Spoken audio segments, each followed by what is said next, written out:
Welcome to Giant Cocktails, a podcast where two lifelong fans talk about the San Francisco Giants while drinking homemade cocktails. Now, here are your hosts, Ben and Matthew Henry.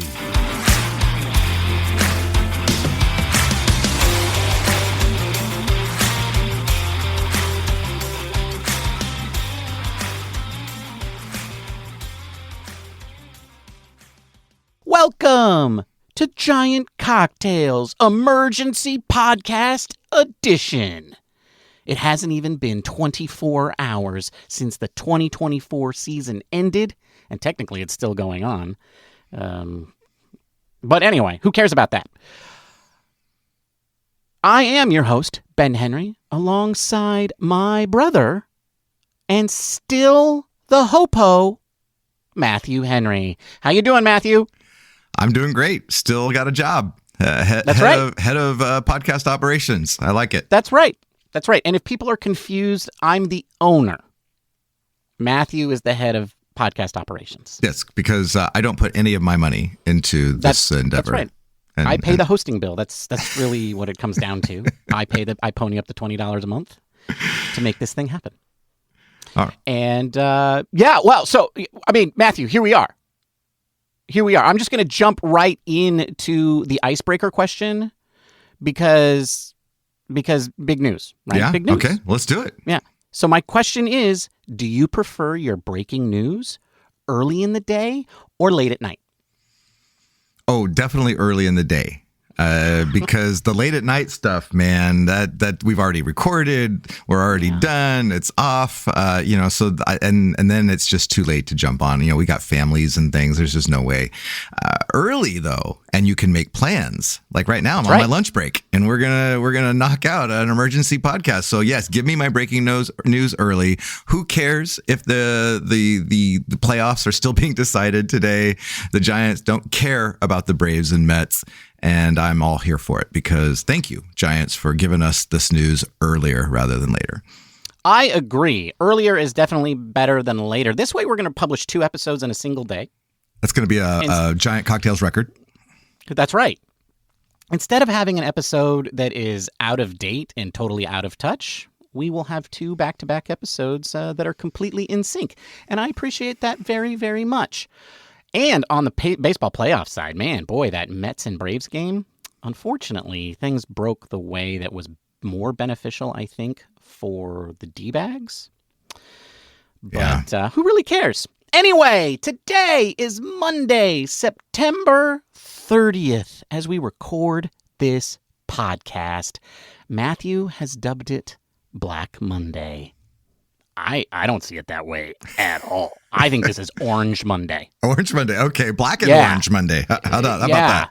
That's okay. Fine. Yeah. We'll agree to compromise. It's Black and Orange Monday. A great day in Giants history. A pivotal day in Giants history. Well, yeah. Okay. You're right. I don't want to gloat too much.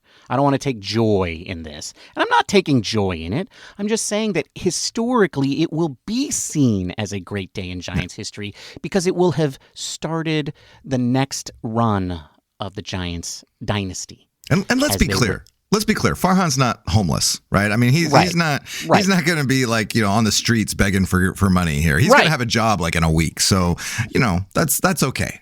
It's okay to be a little bit happy that things happen this way.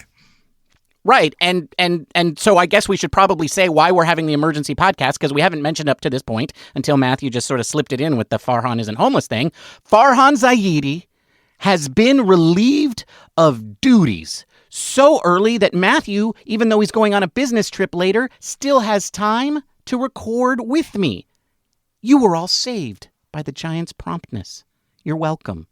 From the Giants, I guess. And that is the news, but even bigger news, he is being replaced in his role by one Gerald Buster Posey. I think you all might know him. And that's right, ladies and gentlemen, BuPo is the new HOBO. Which I'm pretty sure we actually mentioned a few episodes ago. That's right. I think that was the title of one of our episodes. We put a question mark on the end of it. It was the first line in the show notes of that episode. It wasn't the actual title. But yes, it said BuPo is a new hobo. That's right. But now it's exclamation point. Exclamation mark. It is true. Okay, but first I do want to cover something, Matthew. I don't think we should call the role hobo anymore. Oh, okay. Put some respect on his name. Yeah. Yes. I have a new title. Okay. What is that? Mr. President. Okay. We'll see how long that lasts, and we'll get to that in a little bit. But enough with the banter. Let's talk cocktails. Okay, Bob. Yeah, this is a real quick one. Okay, because I don't have a recipe or anything. I'm drinking whiskey neat. Okay, pour a finger or two of whiskey into a glass and sip on it. Okay, that's as simple as it gets. That's a tasty cocktail. Not really a cocktail, just kind of a drink. But okay, thanks, Bob. What are you drinking, Ben? It's not even a mixed drink. I'm not even having a mixed drink. Bob, I'm having a Northern California beer. So a glass of wine. All right. Red or white? Red, because that I had an open bottle that I needed to get rid of. And honestly, it's probably a little bit past its prime, but whatever. I don't care. I don't even understand that sort of stuff. I would be drinking a French 75, unfortunately, but I'm fresh out of bubbles. So red wine it is. And that's what I'm drinking today, Bob. Thank you for asking. All right, Ben. Well, Farhan fired. We were just speculating less than 24 hours ago. Way less than 24 hours ago about whether that would happen or not. And I was reflecting today after I got the news, after I opened up Twitter and Andrew Baggerly was telling me what had happened. And I was thinking like, well, gosh, what is the takeaway from this? And really, I look back and it's like, are the Giants better off than they were 6 years ago? You know, because you want to leave something better off than when you found it, right? That's kind of the thing that you want. And that's debatable. 6 years ago, the record before Farhan came on was 73-89. So not great. We just finished up an 80-82 season. So I guess you could argue that they were better, but not really. What are you talking about? enough. That's 7 games better, Matthew. Okay. In 6 seasons, he improved by 7 games. Now, yes, that rate has slowed down a little bit. And we are now on a 10-year journey to get to the playoffs at this rate, as we discussed last night. But still, it's a 7-game improvement in 6 years. Okay, so you should think he should have kept his job? No, because another reason is I looked at the farm system rankings. I went on to Fangraphs and I said, what was in 2019? What was the Giants farm system ranking? Now, of course, this is just Fangraphs, but it's a good representation. And in 2019, Fangraphs ranked the Giants farm system 28th in Major League Baseball. There are only 30 teams. And then I looked at their most current one. And I thought, well, clearly it's got to have improved since then. And so I looked at their current one. And, Ben, they are ranked 28th in Major League Baseball. A net gain of 0. Okay. And I did, to that point, though, I did go back and look. And, they spiked as high as 6th in 2021 and then rapidly declined back to dare I say homeostasis? I think you should. That certainly seems to be what 2021 was all about, doesn't it? Yes. Right. Spiking and then dropping. That's not good, Matthew. That's not good. No, and I think those two stats kind of basically spell why this decision was made in my mind. Their record isn't a whole lot better than it was. Their farm system isn't any better than it was. There really hasn't been a needle that's moved enough to even think about maybe the Giants are going to be perennial World Series contenders. And after 6 years, that's kind of what the Giants expected, I think. And so not a surprise that they finally kind of pulled the plug, although I'm a little surprised. I am surprised as well that they pulled the plug. I really felt like that things were going to play out for another year. That really just did seem to be. I think everything changed course when Andrew Baggerly broke the story about Buster Posey being the guy who was calling the shots on the Chapman contract. Signing. Yeah. Mm-hmm. Yeah. And my apologies to Shea and Slusser at the Chronicle, but Baggerly won this one. Like Baggerly had the scoop. I think that was where the direction was going. And you made some valid arguments, but obviously they proved to be wrong. I think Buster has been running the organization probably since sometime after the trade deadline. Like, I think that's probably when the Giants decided to make their move. That's probably when this all went down. And that's why the Chapman contract was really Posey's work, not Zaidi's work. So, that being said, Matthew, I have put a lot of thought into Farhan Zaidi, and I did believe that I was going to have to make a case for why the Giants should get rid of him now, and so I have so much to say on this subject. But this is an emergency podcast, and we don't have a ton of time, so I'm going to try to just hit the highlights. Okay, because we should look to the future as well and talk about Buster taking over. But before we do that, I do want to go over my take on this whole situation, and it's basically the same as yours when you boil it down, with a couple of additions. But it is this, like when Farhan Zaidi came in, his mandate and what he told the Giants ownership he could do, which was to rebuild the Giants organization back into a perennial contender while also staying as a competitive team. And he failed at both of those things, and there is also no sign that things will get better in the future. Right? And so, like, that's it. That's the reason that Farhan Zaidi was fired, and that's why he needed to be fired, is because there is no chance of things improving in the future under his leadership. And I think at the end of the day, Farhan's fatal flaw was his core strategy. And his core strategy at the end of the day was to never make a move you'll regret. Don't take big risks, and don't put yourself in a situation that you can't get out of. And that's why the Giants never signed second-tier free agents. He only ever pursued the top-tier free agents because he thought those were the only ones those were the ones that represented the lowest risk. And those were the only guys he wanted to give long contracts to.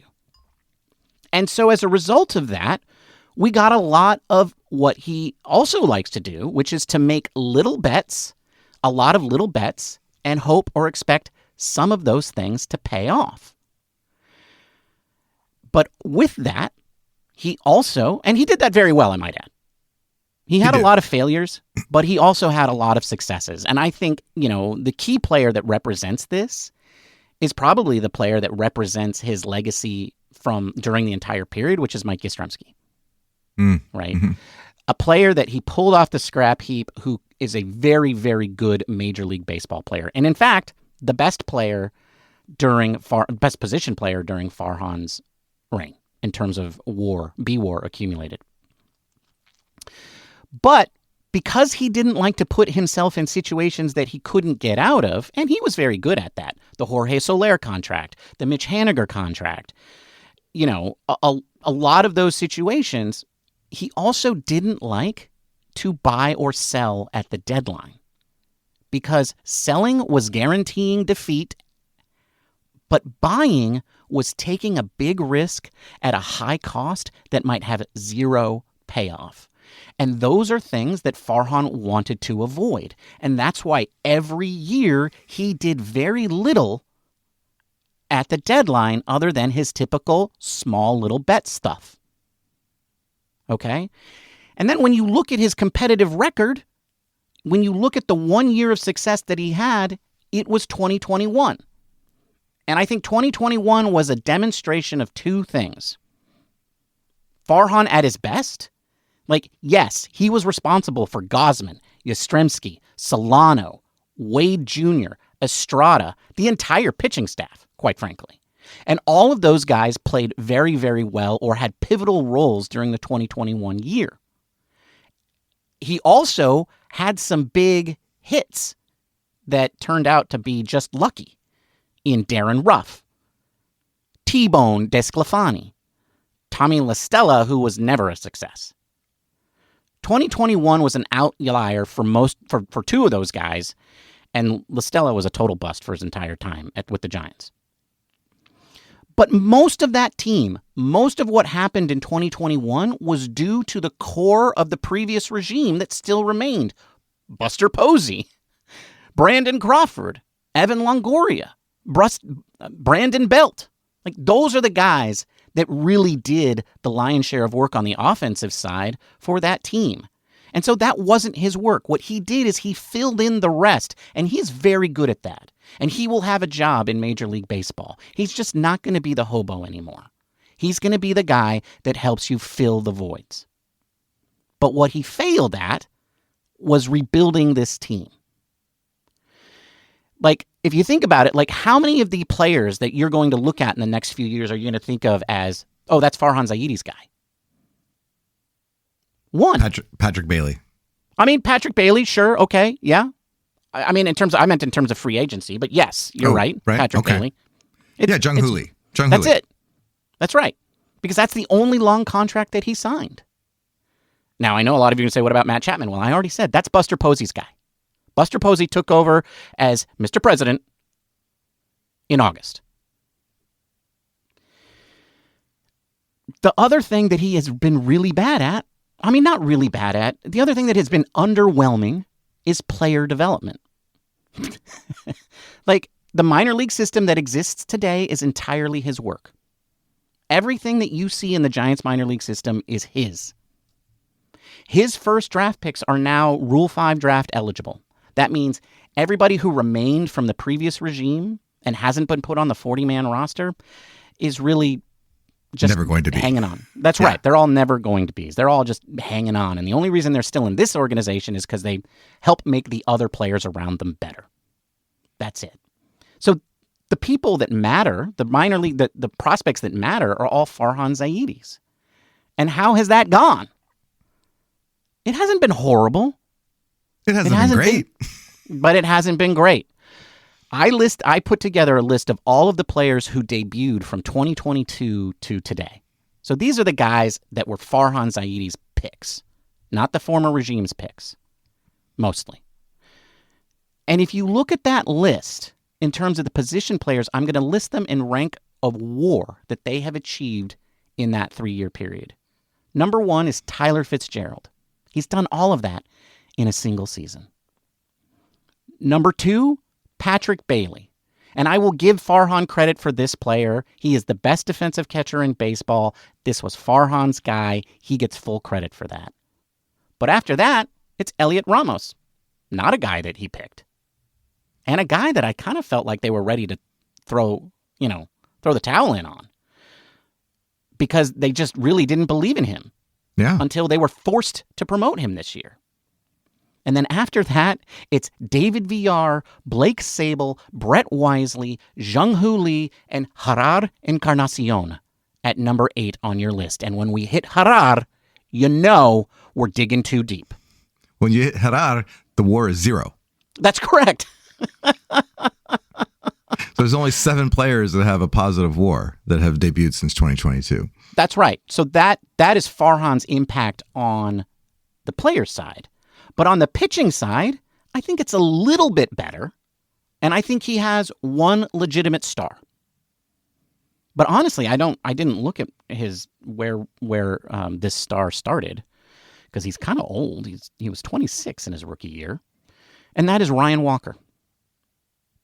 He has a 3.7 WAR and is, I think, a star. He's going to be a dominant closer in baseball. And he's the one star that I think Farhan Zaidi can take credit for, even if maybe he wasn't selected by the Giants, although I think he was. After that, it's Tristan Beck. That's a big drop-off, folks. Because remember, Beck was hurt all of this year. Then, still after Tristan Beck, Kyle Harrison. And then Landon Roop. And Matthew, who's number 5 on this list? Spencer Bivens, who started his career in France. That's right, and didn't start the season with the San Francisco Giants. So your number 5 B-WAR player on the pitching side, maybe you're right, maybe this is worse than the position player side, is Spencer Bivens. A Farhan special, no doubt. No doubt. But, that's just That's just not enough.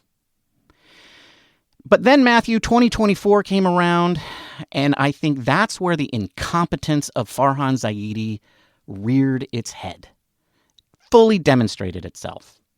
And I'm just going to say 3 names here. And I think I don't have to explain 2 of them. No. Number 1, Marco Luciano. What the F? This kid was signed in July 2018, but his entire playing career has been under Farhan Zaidi's watch. He should have a position by now. Yep. I think we've documented that well over the last several episodes. So what's the next one? Joey Bart. He shouldn't have been on the roster, or he should have been your backup catcher. One of the 2. Yeah. But whatever they did at the beginning of the season was incompetent. Yes. The signing of Tom Murphy over Joey Bart was just probably the biggest blunder of the year, to be honest. I agree. I mean, because Joey Bart ended up being one of the best offensive catchers in baseball this year. Agreed, and probably would have taken time away from Bailey. Probably. Yeah, because wouldn't it have been nice to have another hitter in the lineup? Yeah, do you think the Giants might have finished over 500? I don't think they make the playoffs. They don't win 90 games. But, but the question is also, maybe with Melvin as his manager, he could have succeeded. I don't think Gabe Kapler liked Joey Bart. So that didn't help. But anyway, the last name I want to mention for being a problem in 2024 was Dalton Jeffries. Because Dalton Jeffries was the 5th starter, if you can all recall, to begin 2024. And it means one of 2 things. Either Farhan believed that Dalton Jeffries was the best option, or he was too afraid to put one of his other guys on the 40-man roster. And that is a trend that we saw over and over again. He had a fear of putting guys on the 40-man roster. Why? Because he didn't like to put himself in situations that he couldn't get himself out of. And once you put a guy on the 40-man roster, you can't undo that unless you get rid of him. And that hurt the Giants in the win-loss column this year. And it's just on and on and on. So there you go. And for that and many other reasons, Matthew, that is why this was the only decision that could have been made. Had to be made. Farhan needed to go. Agreed. So Farhan being shown the door isn't necessarily the biggest surprise because we've been talking about it for a little while now. What is surprising is Buster Posey. BuPo is the new HOBO? Ben, it turns out that 37 years old is too young to just kick back and do nothing. Apparently. I don't think 37-year-old Ben would have agreed. Buster just couldn't sit back and be an owner. He just couldn't sit back and just watch. Right. Which is, it doesn't surprise me about Buster from what we know about him and his competitiveness. But it is interesting. And I guess as I'm digesting the fact that Buster Posey is going to be calling all the shots on the baseball side now, I'm wondering if this doesn't work. And let's face it, the chances of it working are probably at best 50-50. Will this taint the legacy of Buster Posey? And do we care? No, we don't care. And I think it could taint his legacy a little bit, but I think not really. Not really. He'll always have those 3 rings. He'll always be the core of that team, the part that we always remember, the one constant. And so no, I don't think that will taint his legacy. No. Okay. I feel like there's the possibility of us sitting in a podcast 2 years from now ranting at the decisions that Buster Posey made, and that doesn't make me feel good. Well, trying to dissect the baseball moves of Buster Posey when it was so much fun to root for him as a player. So that's just my concern. I think it's also interesting that he is an owner still, and so can you get fired if you're the owner? I mean, I guess the executive committee could make a decision on that, right? Yeah, I agree, and I don't think that. I mean, I don't know how they're going to handle that. That is a really good question. I don't think he should be on the executive committee anymore. Probably not. Yeah. But you know, CEOs at public companies, Matthew, they're often chairman of the board as well. So you know, it's not unheard of for him to be in that position. But at the end of the day, he will answer to the board, and the board represents the entire group of owners at large. He is just a small minority owner, so could he be fired? Yes. Does he have a boss? Yes. Is it kind of partly him? Yes. But not in a significant enough way for that to really matter. So, you know, I think he's going to be given a long leash, I think, both by everybody. Yeah. By the fans, by the media, by ownership for sure. But I think that I think, you know, I don't know. I don't think this will hurt his legacy. He's always going to be Buster the player. And, you know, I don't think that's going to hurt his legacy. Am I going to complain about the moves he makes? That's my role on the show, first of all. Okay. I'm going to have to take some shots at Mr. President. But at the end of the day, I mean, like, that's the job. And I don't think that will change how I feel about him as a player at all. Okay. One of the things that I am excited about, I think, on this is that I think it does lend some legitimacy to the recruitment of free agents. I think that when you have Buster Posey sitting across from you saying, hey, I've managed to have a really great career here in San Francisco and you could too, I think that means something. And it's not just, you know, this guest appearance as the guys in the suits are trying to sign this guy. It's Buster being the one. And I feel like that could be a big thing. So I'm looking forward to that. I think that there could be some upside to the recruitment of high-end free agents with Buster being the BuPo. I totally agree. I think you couldn't have a better guy in that position. Like, yeah, and just, you know, I've been reading so far, people are talking about the PR move, that it's a great PR move to have Buster Posey being your hobo. But I don't really look at it that way. I feel like fans, I mean, yeah, they love Buster Posey, but and maybe they'll get excited about it for a few minutes, but ultimately we want a winning team. And I don't really care who's calling the shots as long as the team is competitive and you know has a shot at the World Series every year. And so I don't know how much this goodwill will take him. I think it's going to be a shot, a flash in the pan, and then that's down to business. I think the expectations will be as high as they've ever been, if not higher. I think, yes, they will give him a long leash in terms of like criticizing him, but you know, ultimately the main distinction is going to be how many people buy tickets.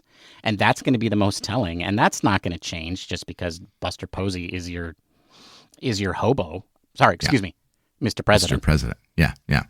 Well, and speaking of, I mean, he is new to this role, right? He hasn't ever been an executive at a baseball level. So there's speculation that he would have to bring in somebody that has some experience. And our friend Andrew Baggerly tweeted out later this morning that rumors are that he speculates that person could be someone named Jeremy Shelley. And Jeremy Shelley has been with the San Francisco Giants for like 30 years. Yeah. He started out as an admin assistant or something like that. Assistant. And so and right now his current role is he is the senior vice president and assistant general manager.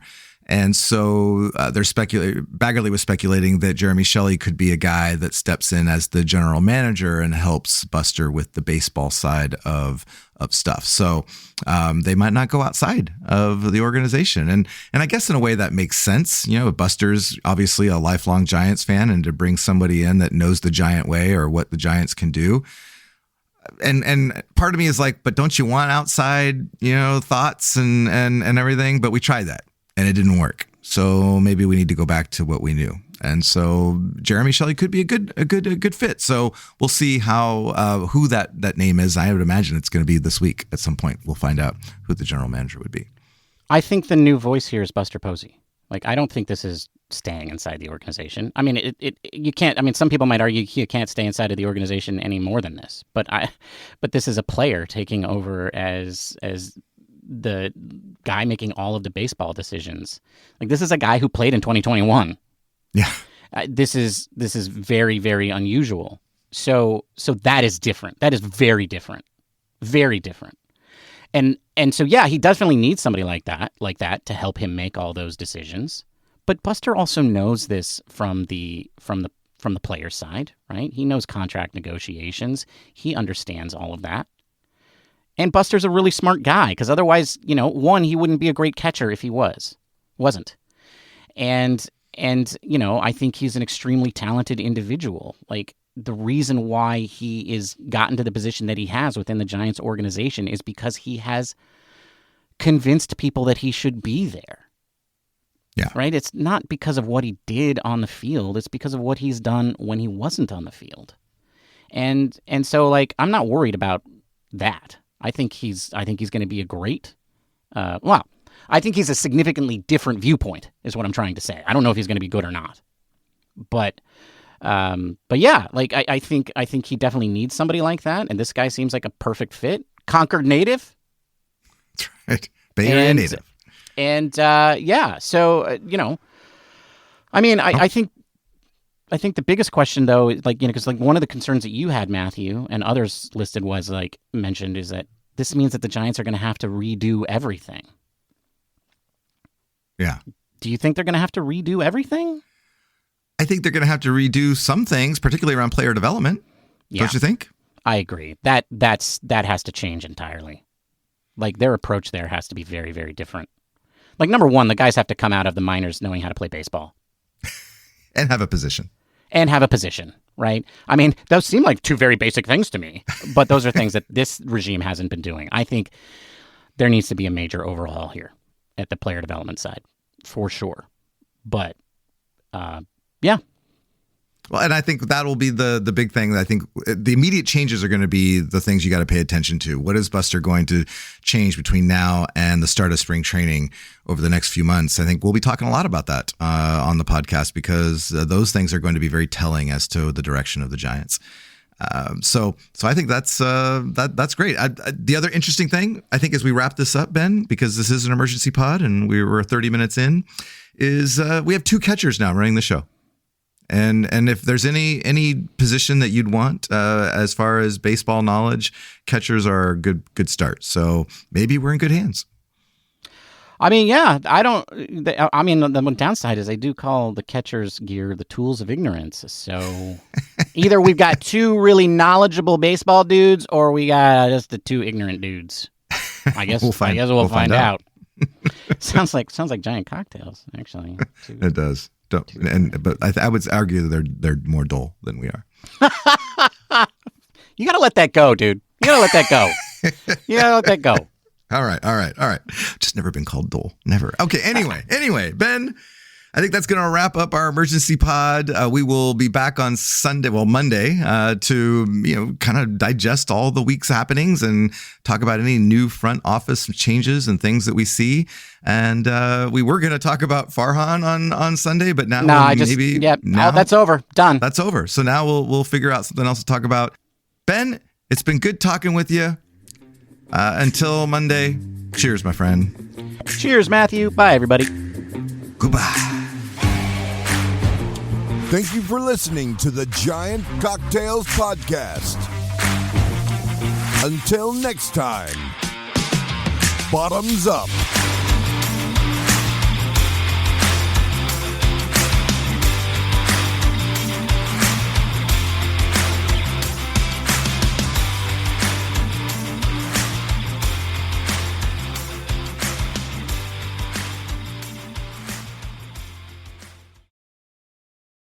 Emergency podcast. Whoop, whoop, whoop, whoop, whoop, whoop, whoop. I mean, that guy just still trying to defend his job when he was talking about Marco Luciano. Well, I don't think anybody in the organization thought he was a slam dunk infielder. Blah, blah, blah, blah, blah, blah, blah. Go fuck yourself.